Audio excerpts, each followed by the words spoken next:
Hello, this is Irma Baker welcoming you to our show. We're sponsored by RSVP, the Retired Senior Volunteer Program, and that's a part of Mature Services. A kaleidoscope, according to the dictionary, offers a constantly changing group of bright objects. Well, that's what we hope to achieve with these programs. We're highlighting interesting organizations, activities, and people in our viewing area. After these messages, we'll be right back to meet our guest. RSVP of Summit County has been making a difference in our community since 1972.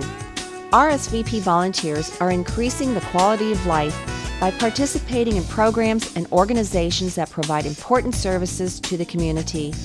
RSVP matches personal interests and skills with opportunities to serve. If you're interested in adding more meaning to your life and improving the lives of others, please call 330-253-4597 extension 166. Welcome back. Our guest today is Robert Finn, and Robert is the Public Affairs Specialist for the Social Security Administration. He's going to help us learn a little bit more about what Social Security is all about and really what we all should know. Robert, it's a pleasure to have you with us today. My pleasure to be here. Thank you. Well, I understand that this year is a milestone year for Social Security. What's happening? Yes, this year, as of August 14th, will be our 75th anniversary. August 14th, 1935, Franklin Delano Roosevelt signed the Social Security program into the effect as we know it today. So it's great. Well, I bet it was a little different than it is today. Definitely things were different. As a matter of fact, when Social Security first started, the payments were actually in lump sum. And the first individual to receive that lump sum payment was actually from Cleveland, Ohio. His name was Ernest Ackerman. And he received a payment of he paid into the Social Security system 5 cents and retired the next day and received a return of 17 cents on his first Social Security payment. So I'm not quite sure if he bought a new suit or a Lamborghini then, but it was a great opportunity for our program. Well, that was quite an investment, or Quite return on That's investment. right. Yes. 5 cents turning into 17 cents. Yes. A little different today? Definitely. The first individual who actually received the payments on a monthly basis, Ida Mae Furler, she was a secretary, and thank the Lord, she was able to live to be 100 years old, and she received over $22,000 each year. Her payments were only $22 each month, but she was able to receive the payments on a monthly basis, and ever since 1939, Social Security has become a family insurance program, and since then, dependents as well as the individual who paid into the system are eligible to receive benefits still to this day. Well, I believe that that's really encouraging to people out there, especially with the economy the way it is today. Yes. And with so many, well, we're kind of getting a double whammy right now. Mm-hmm. Not only are baby boomers reaching retirement age, but we're finding many people have lost their jobs who thought they were going to be perhaps working for the same company for many years yet. Very true. How is this affecting Social Security? Social Security, the numbers wise, I will say that over 80 million baby boomers will be looking to file over the next 20 years. Now that equates to around 10,000 claims each day for us. Now true enough, not all 10,000 are going to the office, but when you couple that with the fact of the issues that you said in our economy, our numbers have gone up. Our numbers have gone up between for disability and for retirement claims, anywhere up to 10%. And we're seeing the individuals who thought they were going to be able to work at, the Rubbermaid companies or the Timkins, that we have in our local area. And they've had to find a way on how do I pay the bills now? And yes, Social Security is one of those avenues in which they're looking to inquire about, at least to find out what can I do now or what can I wait for into the future to see what's going to help sustain my family. Are you getting more inquiry calls?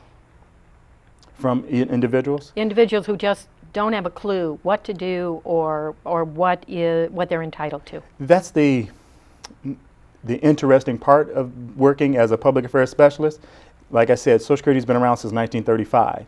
And I know that when I say Social Security to many individuals, oh yes, I know the agency. But when I say, well, do you know the policies? Things changed right then. And so, yes, we are getting questions. Many people are asking, well, how can I find out that this is the right time for me to file for Social Security? There's a pamphlet which we call the Online Retirement Estimator. And that pamphlet will show an individual that they can ask 5 simple questions. What's their first name, last name, their mother's maiden name, place they were born.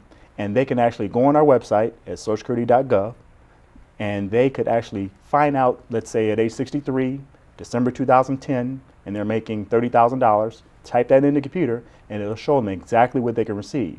This lets the person know, well, maybe if I get laid off for 6 months, my unemployment is not, it may end at this time. I know that I have Social Security retirement benefits coming at the age of 63. Maybe they can do that. So yes, people are inquiring just to make sure that they're on the right course or see what other options that they have. Oh, does everybody have benefits coming at 63? Good question. Each year, there's a dollar amount that a person earns to have what we call a credit. This year in 2010, that credit amount is $1,120. So if a person makes at least that dollar amount, $1,120, they'll have 1 credit. They can earn up to 4 in a year. They can get 4 credits in a year, and over their lifetime, they'll get 40 credits. Anyone, how they would know this is that they looked at one of those statements from Social Security, those white letters with the green bar across it. If it says there's a dollar amount on it, that means you have your 40 credits. And that person is insured for Social Security retirement benefits. Now there's other programs we have known as disability. There's Social Security disability. There's another disability program known as SSI disability. And then there's Medicare. Each one of these programs are based upon the individual's work.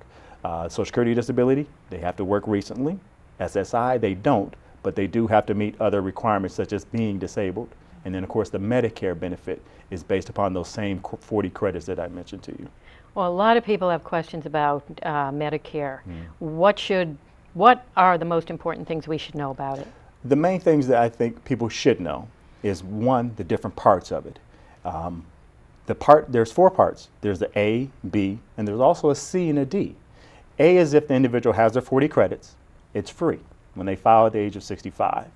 Or if someone is disabled, receiving Social Security disability, then they're eligible for that 2 years after they've been entitled to that benefit. So they can get the A, again, that's the hospital portion. Part B, that's the doctor's visits, the blood work, the x-rays, their exam. Part C is if someone went out and got their own HMO or PPO plan, and that would act as if they were A or B for the person. And then there's the Part D. That is the prescription program. And this actually was enacted in 2003. And that is if someone needs help with their prescriptions. Because the A or B does not cover the prescriptions.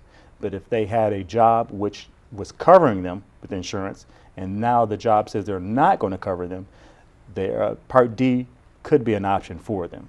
So it sounds like people need A, B, and D, or C and D. It is possible, depending on their own needs. Most individuals will apply for the A and B, and their insurance would be their Part D for the prescription. No one has to file for that C or D. A or B are 2 options for individuals that are most likely going to be the norm that they're going to file for. C or D is really something extra, if you will, for them to receive. Now, can everybody qualify for Social Security? Is everybody eligible? Or maybe, let me rephrase that. Let's talk specifically about Medicare, since that's what we've been talking about. Yes. Can everybody get Medicare? 98% of United States citizens pay into the Social Security system. Well, who doesn't? Right. For example, if I was a teacher, teachers have another system known as State Teachers Retirement System.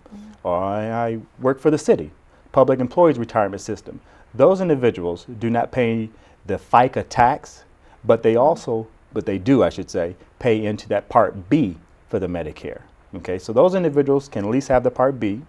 And since 98% of United States citizens pay into Social Security, chances are if they are married, their spouse may also have already paid into Social Security. So that will allow that individual to get the Part A for free on their spouse, the Part B as a STRS beneficiary. And those individuals will still, again, be eligible for the Medicare benefits. Boy, it sounds like everybody needs a personal counselor to figure out what they're entitled to. And, we're joking and we're laughing a little bit about that, but this is really serious business to anyone who needs to rely on that. With the economy, with the fact that people have seen perhaps their investments, their savings fallen, that more of them are going to be looking to Social Security to help them either through the tight spots or as their major means. That's right. I mean, we're certainly seeing an upturn in the economy and at least in the market. Right. So hopefully some of those pension plans and 401k plans are going to improve and regain something that they've lost. And that's leading me to another question. What happens if you're taking a distribution from a 401k plan, or you're getting pension plan payments, or a distribution from an IRA? Correct. How does that affect a Social Security benefit? Short answer, doesn't. Really? If an individual has retired from their place of employment, started Social Security retirement benefits, and now they're receiving a 401k, the rollover from a Roth or what have you, it has no effect on their Social Security benefits. If they're receiving a certain type of pension from that company, A-OK. Now, I'm careful with the word pension because I just mentioned teachers. They also receive a pension, and the public employees receive a pension. Those are the only two pensions that may possibly, not definitely, but possibly may affect an individual's Social Security payment. But if someone is receiving some rental property, any other type of stocks, bonds, the 401ks, it has no effect on their Social Security earnings at all. Does that apply just to people who have retired? What about people who've lost their jobs? They've been laid off, or their company's downsized, or something like that. And if they're able to receive that same type of 401k, no effect. Now, if they start to file for their Social Security benefits, and let's say they're still working, because it is possible to still work and still receive a Social Security benefit. There are certain dollar amounts. For example, this year, if you're making $14,160 or less, that person will receive a payment every single month that they're due. If they're making over that, there's a little formula we use, and that formula may change the month in which the person receives the benefit. Some people believe this is a good option because they will be able to keep their job and be able to continue to receive that Social Security payment. And if they were receiving a 401k or something like that, again, that will not affect them. Now, my good friends at the IRS may see that as additional income, and so there's different parameters for that. And that part I can't speak about. I don't work for IRS. So there may be some tax implications on some of these. But now, are Social Security benefits taxed? Great question. The answer is no. The Social Security payment itself, there aren't any taxes taken out of it. Now, what individuals must be aware or cognizant of the fact is that if you're a single individual and your gross income, total income, the stocks, 401k, rental property, everything, if you're single as an individual and your income is less than $25,000, okay. But if you're making over that $25,000, IRS may look to see if they need to tax a portion of that Social Security payment. And the range is between $25,000 up to $32,000. Then they can tax up to 50%. And if it's over that amount and they're over $44,000, they can tax up to 85% for an individual. So if someone were to contact Social Security, our office, basically, if we hear anything about taxes and withholding, like Pavlov dog, we'll know exactly what to get. And there's a form in which we can give the individual to see what type of percentage they would like taken out of that Social Security check. But we can take care of that at our local office, or they can go online at socialsecurity.gov. Again, on the search button, they can type in tax withholding, and we can hold back a certain amount.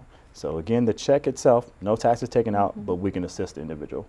Well, that would be very helpful to people who perhaps thought they had enough money to live on, and suddenly maybe their dividends aren't coming in like they were, or something like that, and they say, gee, maybe I ought to be slinging hamburgers at McDonald's, right, or wherever, or working at Macy's, or something like that, to bring in some extra money. And is that going to somehow topple their tax situation? Yeah. And the way they word it to me is it going to hurt me to go back to work? And then so it all depends on the individual's age. Once they hit their full retirement age, for example, those who were born between 1943 and 1954, I'll just give that demographic, their full retirement age is 66.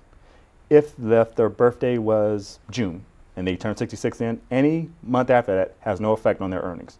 So they can make $1 million a month. They just give me a call, let me know where I can get that job. But they could work as much as they want. It has no effect on Social Security benefits. It's just the dollar amount that they're working and earning, I should say, before they reach their full retirement age that counts with Social Security. Okay, so yes, they can go back to work. So if, well, let's look back at that scenario of someone who's been downsized. Yes. maybe a baby boomer who expected to work, making maybe $50,000 a year, Yes. and is downsized, and now has a job that's paying $18,000 a year. Correct. Is that going to decrease the amount of Social Security benefit? Good question. Social Security looks at the top 35 years. Top 35 years of individuals over a lifetime, okay? And we look to see whatever the highest ones, that's the ones we're going to use. Now, simply, the more money you put into the pot, the more money you're going to draw out. So my point is that if someone was making $50,000, let's say in 2009, in 2010 they started making the $18,000. That $18,000 most likely is going to be one of the lower years. So we're taking the top 35, so we may not have to use that year.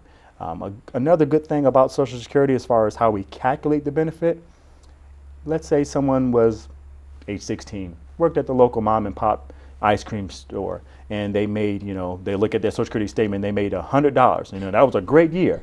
Well, that, let's say it's 1962. That $100, we translate it into 2010. And so that $100 may be actually worth $2,000 or $3,000 or maybe $10,000. And that increases the likelihood of them having a higher Social Security benefit. So like an equalizer. So that's a good thing, very good thing. I think that the information you're giving us today is really going to set some people's minds at ease. I hope so. Because the last thing people need is to be worrying about that when they're maybe trying to deal with losing a job or Or a spouse. Or a spouse, Yes. yes. How does that affect things? And many people should know that Social Security has what we call widows or widowers benefits.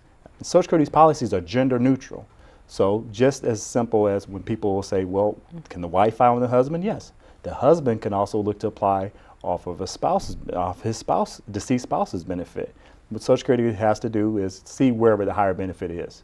And so those are questions that we get. They can contact our 800 number, 1-800-772-1213, or they can go online or have a loved one, a friend, the local library.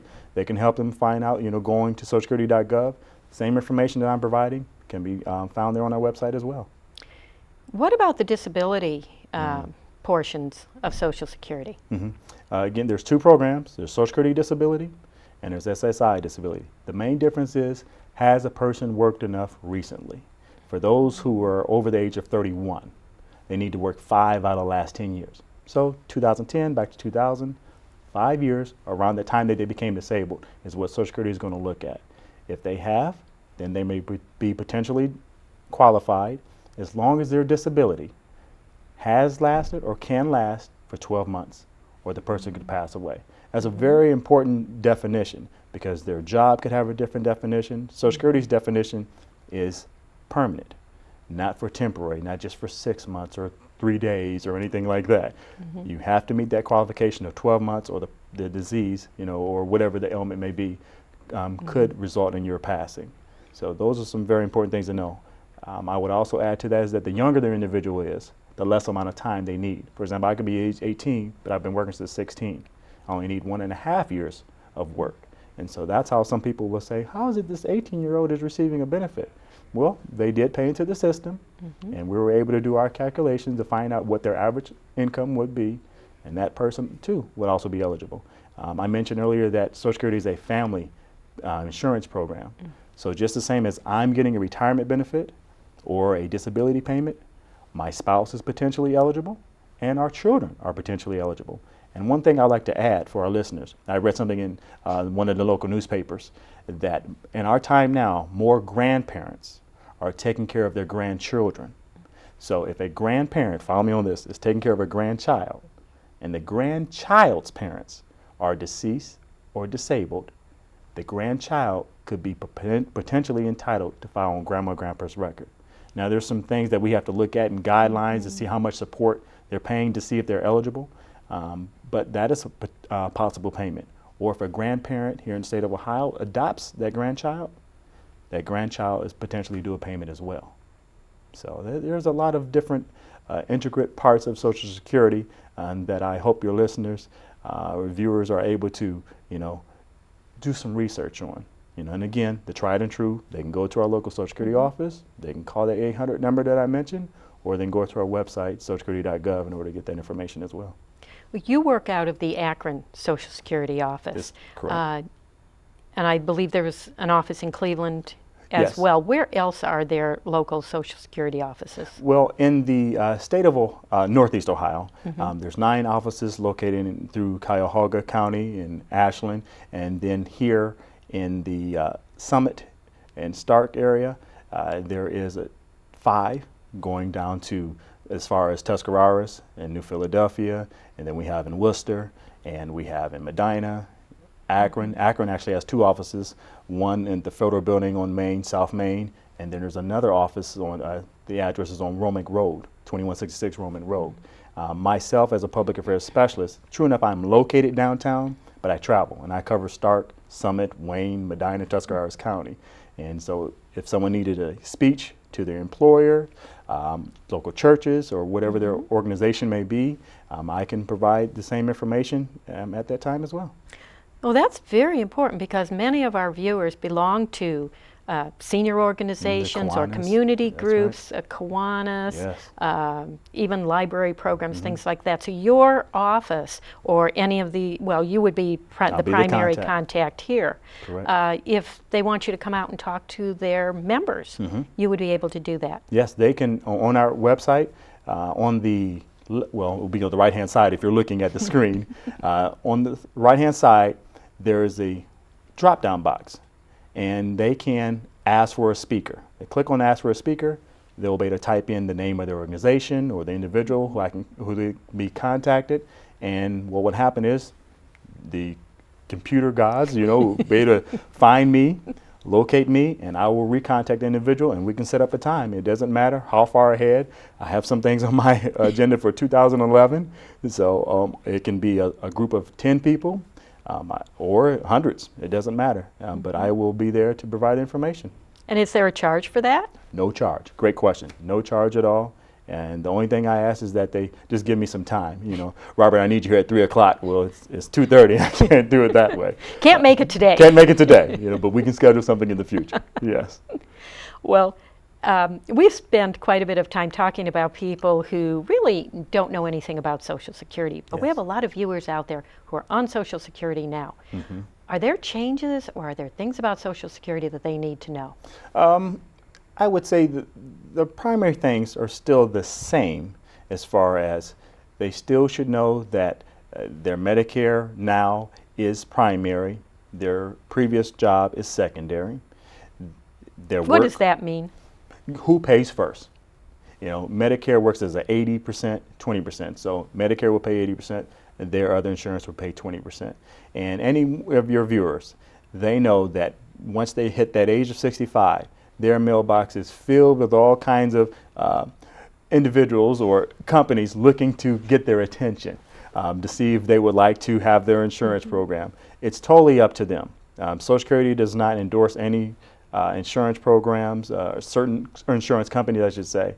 It's totally up to the individual. So they can, and I want the viewers to know that Social Security does not send individuals, just to your home, without sending you some information first. Do not give your Social Security number out, just when someone calls you. Now, when we call you from the local office, we'll be able to verify it. We could say, okay, who you are. We can say this is information that we have. Then we may ask for the Social Security number if we needed to verify something. But most likely, no one's going to call ask for that. So it's very important for your listeners to know. Unfortunately, there are some individuals out there who are not always doing what they should be doing. So you're talking about scams, I'm people talking who about are scams. preying on people That's right. who are either eligible or already on That's right. Social Security. That's very important that they know that they can always ask anyone from our local office. If we call you, we can give you our phone number for you to call us back. And you will see that you have to go through the same questions to get into our office. So that's a great thing for your viewers to know. And just be aware of what the Social Security policies are. And by, like I said, going to our website or any of the literature, if a person wants to receive some of the literature, they can go on our website. On the left-hand side, there's a drop-down. There's a box that says, there's a wording, it's in blue, it says Forms and Publications. They can click on it if you're an HR individual or you just want to know it for your group. There's a phone number there. You can order it for free, any pamphlet that you wish. Social Security actually comes in 16 different languages. So if you want it for your a Greek organization, you can request it that way too. So you can kind of stay abreast of all the information by just, either reading on our website. I also have information that I place into the Akron Beacon Journal, or requesting me to come to wherever you may be. What are some of the brochures that you have?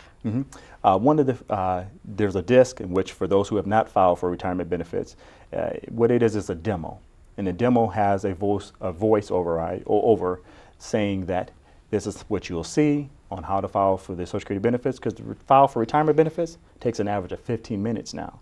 It's a lot different than before. And they can enter the information, and it'll go to local office, and then they will recontact them. Another one of the pamphlets is called Understanding the Benefits. It's more of a all-encompassing of our different programs on the Social Security. It'll talk about the different parts of Medicare. How does a person become eligible? What about widow's benefits and widowers benefits? What about my spouses? What about children? That's a great benefit. Another pamphlet is the online retirement estimator that I mentioned. And so there's another pamphlet for extra help. I mentioned that Part D for the Medicare. Individuals, if they're receiving or would like to receive help with their prescriptions, they can go online or they can go to local office, and they'll see the pamphlet has Chubby Checker on it. And Chubby Checker is doing the twist, meaning there's a twist on our extra help. Individuals now can file for this extra help if their income, yearly income is less than $16,000. They may be eligible for extra help to pay for their prescriptions. So. Well, that is all marvelous help. I think you've shown us a lot of the twists I hope so, that there yes. are to Social Security today. It's been a pleasure having you with us. My and pleasure. We will repeat the phone number and the website. web address Great. on our screen, and we hope to have you back again sometime. Look And we forward hope to to it. have you back again with us. Thank you so much for watching today's view through our kaleidoscope. We hope you enjoyed it, and that you'll remember our sponsor, RSVP, part of Mature Services. No, RSVP offers adults age 55 and over volunteer opportunities here in our local community. For more information about RSVP, call the number on the screen. This is Irma Baker saying goodbye for now. Since 1971, RSVP has been matching volunteers' talents to community needs. RSVP is affiliated with the Corporation for National and Community Service, a national organization that supports service and volunteering through grant-funded projects. Volunteers organize neighborhood watch programs, tutor children, renovate homes, plant community gardens, assist victims of natural disasters, and serve their communities in many other ways. RSVP offers maximum flexibility and choice to its volunteers as it matches the personal interests and skills of Americans 55 and older with opportunities to serve their communities. If you're interested in adding more meaning to your life and improving the lives of others, please call 330-253-4597, extension 166.